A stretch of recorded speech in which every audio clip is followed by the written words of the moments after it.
My name is Amber. I am very proud founder of Extreme Hangout, and thank you again, Team Cascais, for hosting us all this weekend. It's been glorious so far.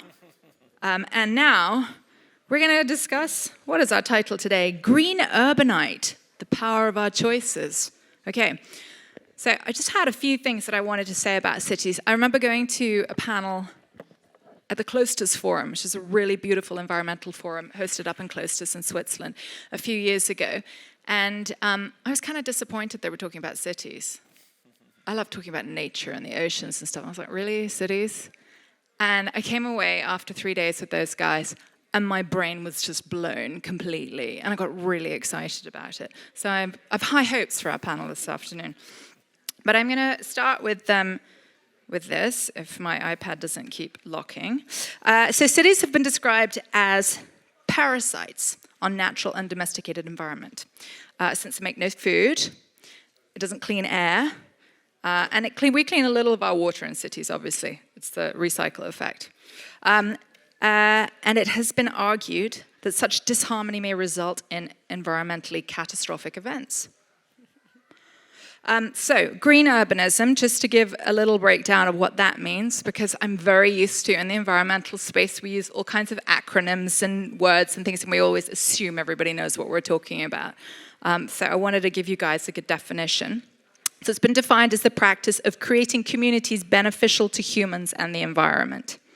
It's an attempt to shape more sustainable places, communities, and lifestyles, enabling for us to consume less of the world's resources. Green urbanism is interdisciplinary.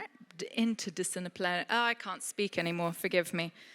If I read the word interdisciplinarian. No, I can't say it. Anyway, you guys know what I mean. So combining the collaboration of landscape architects, we need engineers, we need urban planners, we need ecologists. It takes all kinds of people and brilliant talents to make our cities, our built environment of today.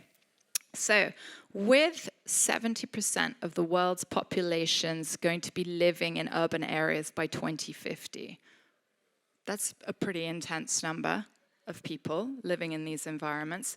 So we need to make them cooler. And I don't mean temperature-wise, although that is also true. But just, we can do better. Just appears to be my phrase of the day. But anyway, I love cities. I love the closeness to family and friends, the buzz, energy, the access to great art, to galleries, to theaters, to restaurants. That's why we love cities. That's why we move there. And of course, for work and other reasons as well. But they also scare me. Drinking water in London, it's famously said, by the time you have your glass of water out of the tap, it's passed through about, on average, 7 sets of kidneys before it's reached you. I know. So air quality, nano microplastics, car fumes, tire particles, overwhelming promotion of consumerism, consumer brands, and I live so close to so many people I don't know. It's kind of weird that, isn't it? And then, of course, we saw what happened during COVID as well. Mass panic, because your neighbor might infect you, and what do we all do? We fled our cities. So, again, we can do better. Right. Claudia, I was going to start with you, if I may. A brilliant professional in this area. You're working with JLL now, but you're a trained architect, you're an energy advisor, and you've advised politicians and on policy. So, I want to hear from you, because I think it's really important that we do get excited about the future of cities. What are the things that are exciting you at the moment? What are the new innovations and technologies, and also just in the design and planning area? And for sure, you can lean more towards the energy side of it if you like as well. Yeah, so thank you. Thank you so much for being here, for the invitation. I'm really excited to explain a little bit what we are doing as consultants in energy field. You were talking about the cities and the challenges that we have, and there is a movement that it's actually becoming more and more, gaining more visibility, namely with the European legislation that I don't know if you are aware, that is the new European Bauhaus. This movement came in 2020 with Ursula von Leyen when the Bauhaus movement made 100 years. And she understood that if the Green Deal has a soul, this soul should be the new Bauhaus. And what is this new Bauhaus about? It's about having sustainability together with the inclusion and also with this idea of beautiful, of having beautiful spaces, of having cultural and enriching spaces, along with this goal of having sustainable spaces and inclusive spaces. And this is a concept that I really admire, but it's very hard to put into paper because as far from my experience, and I've been working in the university side, then I moved to the legislator side, and then I moved to the market side, I see that we all have this reactive approach. We are doing cities, I don't know if you are aware, but buildings consume about 40% of energy, and they are responsible for about 36% of global emissions. So this is huge. And when we look to our existing building stock, we are talking about 2/3 of inefficient buildings. So there is a huge opportunity to improve and to decrease these numbers of emissions. And doing that by improving the environment where we live, where we will be living into 2050, it's a huge opportunity. But when we try to do it, it's like a huge step. We only do it if it is mandatory, or if it's someone else is doing, and I want to be greener than my neighborhood, or if it is economically, and even in those cases, it looks like that the economic factor is not enough to improve actions. So what I believe that we can do as consultants is to give guidance and to recommend the investors, the market, and to educate them to this need of doing something, not because it's profitable, but because we will all living there, because we will gain money if we do something, and because it's good for all of us. So I truly believe that we have to move from reaction to have a proactive perspective on this. But still, it's very hard to put people in that way of thinking. Yeah, when we find the answer to that one, I think we'll solve all of the world's problems in one go. But unfortunately, at the moment, people do need either the financial reason or the something else. They're always looking for the cherry on top of the cake, and they've forgotten they've got to make the cake first, maybe. João, if I may, I'm going to come to you now. You are sustainability, a big voice in sustainability. It is absolutely your space through and through, and you work for Leroy Merlin. And when we were chatting just previously, we were talking about the challenges of creating a sustainable retail business. Well, obviously, all of your products need to be sustainable in the first place, because otherwise you're not going to be able to sell the ones that are. Talk to me about some of the challenges in that area, and also some of the cool products and cool design which is coming in, which we're going to be able to see in our homes and our gardens in the future. Yeah. First of all, thank you for giving me the opportunity to talk about these marvelous topics. Thank you for inviting me, because I learn a lot every time I'm with these persons, so it's an opportunity to learn. About the role of the retailers that sells products, that builds our buildings, our houses. In fact, we have the responsibility to decarbonize 37% of the carbon footprint. And it's mostly due to the energy. So the energetic transition in the buildings, it's a major topic that we have to solve. and Palmela is trying to help the Portuguese inhabitants to do it. We need to do this transition. So, first of all, carbon footprint and objective transition. It's the main topic and the focus, the major focus we have. But we sell millions of products. We have 1,200,000 products that we sell.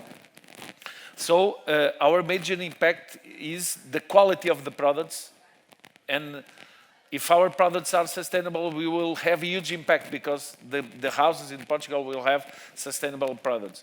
So I think one of the critical points we need to do in every market, and the retailers, mostly in the retail, but in every business, is to define standards.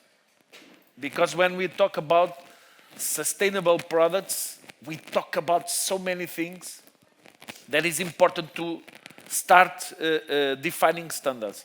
And I'm very proud to say that we developed these standards for the do-it-yourself retail market. We developed a score, like Nutri-Score, but for the do-it-yourself products. And we are going to launch it in Portugal in September. I think it will be not many person knows about this. It's something that. Yeah. You are one of the first persons knowing this. And what we have made is that because we realized that it was missing.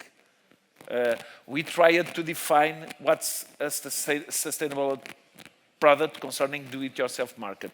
So we analyzed 31 criteria in 8 different topics: the raw materials, the manufacturing, if it's safe for the planet, safe for the people, the circular economy.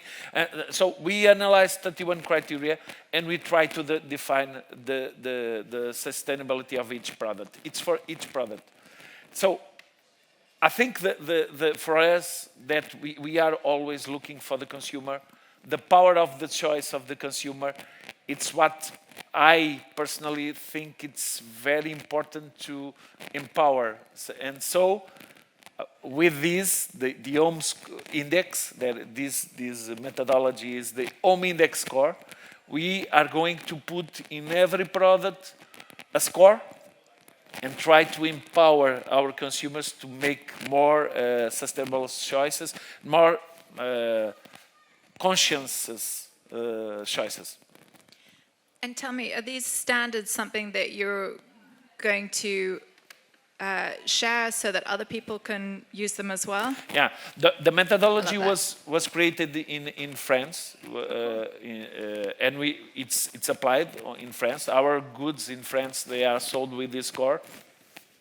And we presented this methodology to the other players of the do-it-yourself market, because it's important also to compare our products with others' products, all the market. So we presented, and some of the players are interested to use the same methodology. So I think we can have in the future like a Nutri-Score methodology for our kind of products. Fantastic. Well, it'll definitely make consumers' choices easier. To empower the choice. Yeah, it really does. Brilliant. I am going to move on to you, Anthony. When I first had a look at the Arola website, I loved it.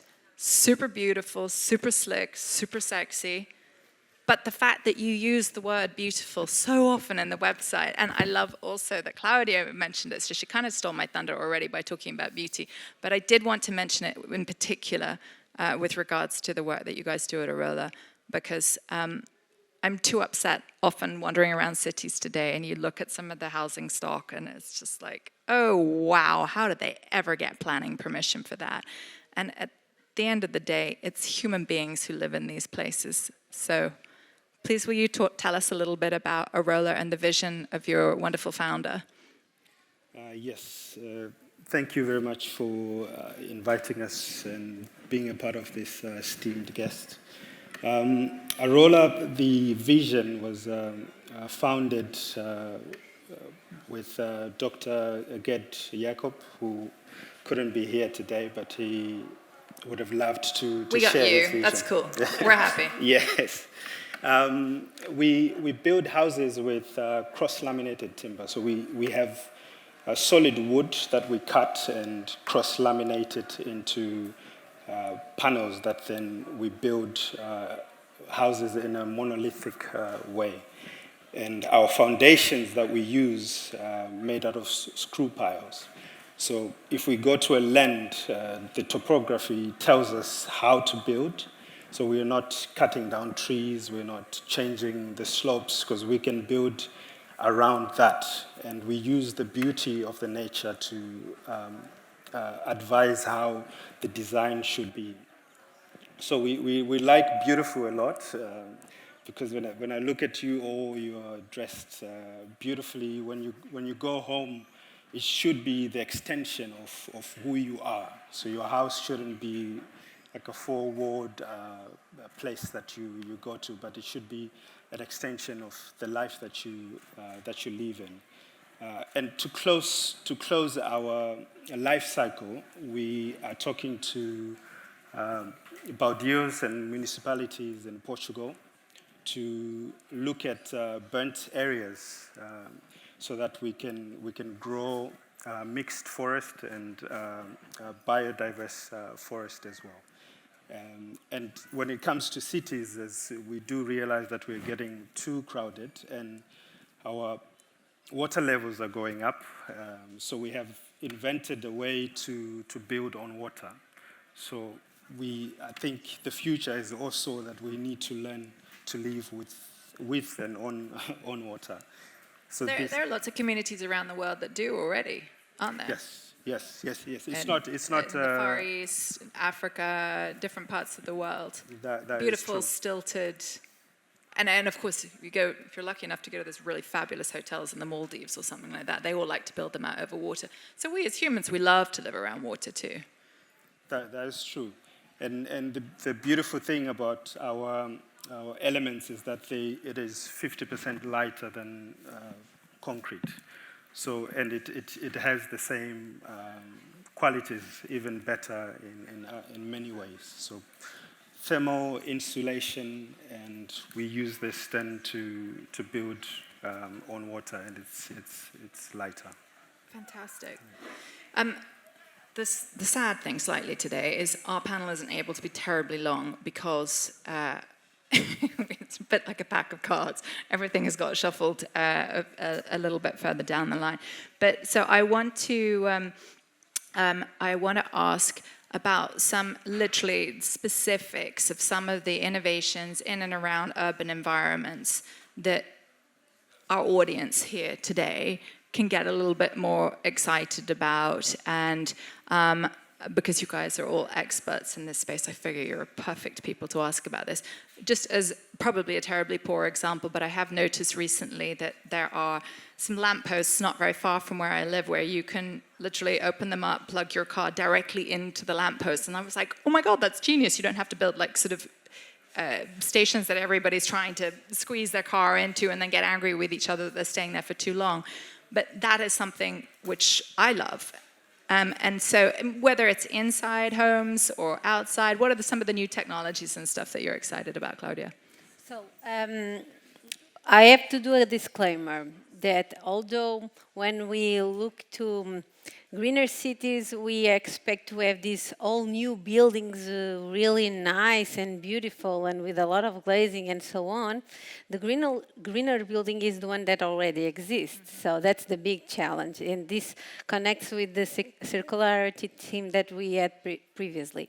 What we've been seeing in terms of pushing for energy efficiency at the same time that it's with some innovation on it, it's the digitalization. So the digitalization of buildings, making buildings smarter in terms of operation, of occupancy needs, integrating artificial intelligence in the building's operation is actually pushing forward the theme of the energy inefficiency. And I believe that when we become smarter in terms of buildings, and of course we can also have in mind that before we go smarter, we have to be energy efficiency first. But when we combine these two things together, we can actually have a very high efficient building with the existing stock that we have. Do you have some of this technology in your home today? Well, yes. For instance, in terms of the shading systems, I can control the shading based on the solar gains that we have. We can also do, when we have solar panels, we can also optimize the production with the consumption. So my house knows when I have the peak production, and so the machines can start, if they have a watch to start working when we have the peak load production, to produce when to work when I have more production. And we also have batteries that save energy for later. For instance, at night we don't have the sun, and so we are not producing electricity, but we can use, with the batteries, we can use this energy and reduce like 50 to 70% our actual consumption from the grid. And this is even better because we could, in my case, here in Portugal, we had the resilience plan that actually funded part of the installation of PVs in my house, so non-refundable. So it was great, and it is a great mechanism and a great example how to use public funding to improve the existing building stock for owners like us. It doesn't 100%. Have to be for big companies, for the common. No, where governments can step in as well and help to mobilize people to take those steps, which otherwise they might be a little bit nervous about. It can only be a good thing. João, tell us, I was recently talking to a British company called the Library of Things, and you can go there and you can rent a lawnmower or a hedge cutter or a car washing hose or, and those sorts of things. Do you have plans within your organization to service more in a sort of rental way, or indeed repair, reuse, recycle, all of those sort of bits? How are you, what are you doing in that space? Yeah, in our company, in our company, we are now discovering the circular economy, to be honest. Discovering in terms of the market potential. Mm-hmm. So, and we have made a study in Portugal. It's €500 million that we have in terms of circular business in our business, do-it-yourself business. So we are discovering this new business, and we are making some tests to see how can we profit and empower this movement to make the business more circular. One topic that is very important. It's about business, but it's also about the carbon footprint we presented before. Mm-hmm. Why? Because almost 90% of my carbon footprint in Leroy Merlin is due to the product selling. It's my scope 3, and it's almost 90% of my carbon footprint. So I need to sell more times the same product in order to reduce my carbon footprint. So it's about business, but it's also about the carbon footprint. And about this, what I can say is that we launched the tools rental with a lot of success, mainly for professionals, but also now the particulars are starting to see this as an opportunity. And we are also starting to sell second life products, and also with success. So we are discovering this business, we are making some tests, and the results so far are very, very good, and the market is huge and growing. I love that. It's certainly growing in my house. Anything I can do to stop my husband tinkering in the garage is great by me. I would rather be able to rent and then give it back. In Leroy Merlin, you can do it. Fantastic. Anthony, to you, I was very excited. As you know, I've told Anthony how much I love his home country of Zimbabwe. I have a particular fondness of that beautiful place.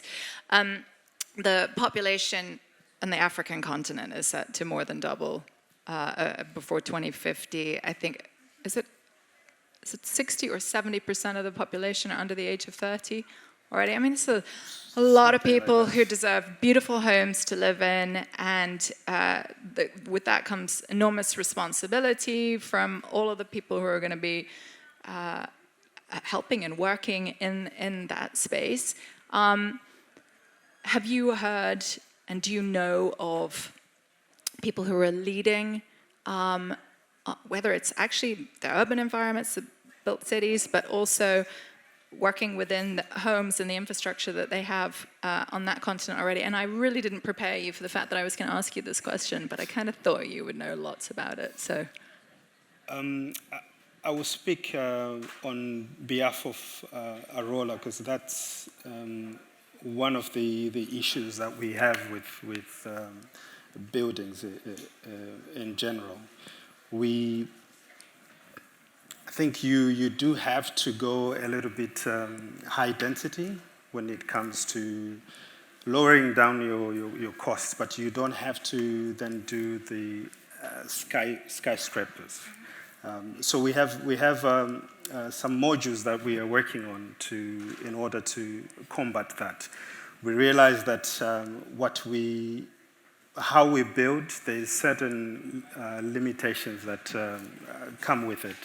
So in order to control the environment inside the house, you need a certain layer of the cross-laminated timber, and that comes with a cost when you're looking at the lower end of housing.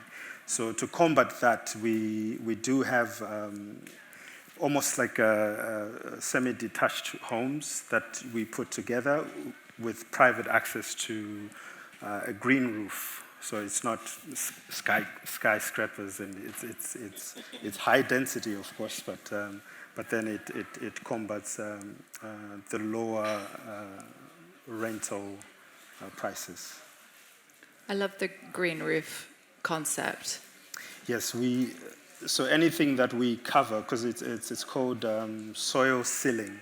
So anything you cover with a building, we're trying to then put on top so that we're not losing much of the soil sealing. Soil sealing. Love it. You heard it here first.